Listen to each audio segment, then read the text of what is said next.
And this is how I spark curiosity in a student. Hi, I am Pradeep Singh. Thank you for giving me your most valuable asset, your time and attention. I have created this video primarily for you, the parent, to point out one major change in the learning behavior of children as they keep going in higher classes. I have been teaching since 8 years now and hence have interacted with students from class 3 all the way till class 12th and beyond. What I have observed is when students are very young, let's say from class 1 to class 4, they are highly curious and ask lots and lots of questions. So much so that the parents are not able to keep up with their inquisitiveness.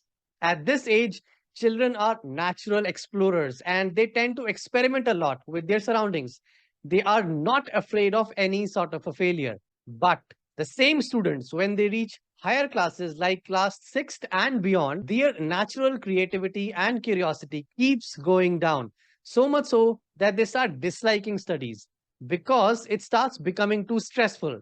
The prime reason being teachers in school are in a rush to finish the syllabus, and students don't get enough time to absorb and understand the foundations. And hence, they are in the race to cram and memorize all this information. So, this transition from a fun learning to stressful learning, this transition is very real.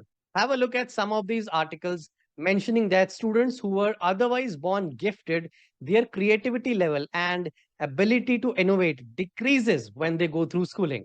The reason being too much emphasis on memorization and rote learning. So let's get to the root cause of why does this transition even happen. Have a look at these modern day smartphones and see the phones from more than 150 years ago. Do you see the difference? And here is a stylish and modern sophisticated car, and have a look at this car from 1850. Do you see the massive technological transformation? It's unbelievable. Now, have a look at this modern day classroom and then compare it with the classroom from 1850. Do you see a lot of difference? The only difference here is the camera quality from which the picture is taken, and that's all. A huge transformation has happened in every field except education. The reason for that is pretty simple. Students are still taught with the old teaching styles where asking questions is not really encouraged. We are taught at school to think inside the box. If you do anything weird, your teachers will try to bring you back on track and box in your thinking. Questions are often taught as only having one right answer, even though that is not always the case. The aim of a perfect school system is to make student an independent learner who is so good in self-study that he doesn't need any tuitions. Teachers are there to guide the students, but what I have observed is students these days are completely dependent on teachers, and hence they go to a lot of tuitions, which of course are expensive. In schools, we teach kids what to think instead of how to think, which is a massive problem. And how do you teach kids how to think? It is one simple habit, encouraging student to ask lots and lots of questions and to think out of the box. And this is one crucial habit of highly successful people that students should pick early. But how do we do that? Let me tell you about the things which I do for all my students. I use three methods.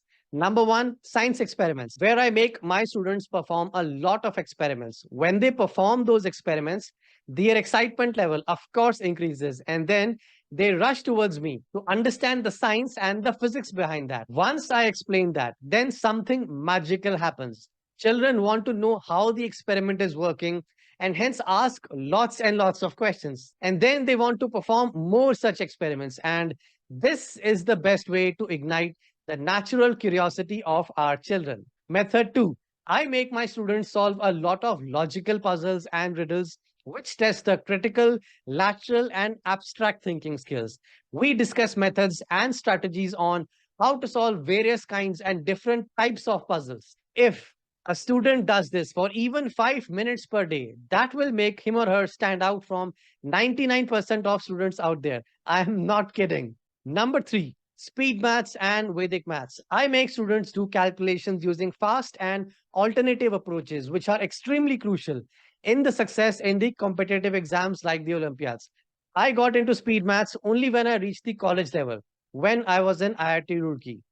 There I used to think, boy, if a student can learn all these tricks at a very young age, he or she will get a massive head start in life. And of course, it needs to start as early as possible. Now, having explained all the three methods to truly unleash the innovation quality within our children, all these strategies need to be implemented within a group setting led by a very great teacher. Why a group is required, you may ask? What I have observed is any student can be motivated to think creatively and out of the box if he or she is around like minded students who are not afraid of thinking out of the box. They want to learn new things on a daily basis. And most importantly, who question every single thing which is taught to them. And these are the qualities which are hardwired in a successful student from a very young age.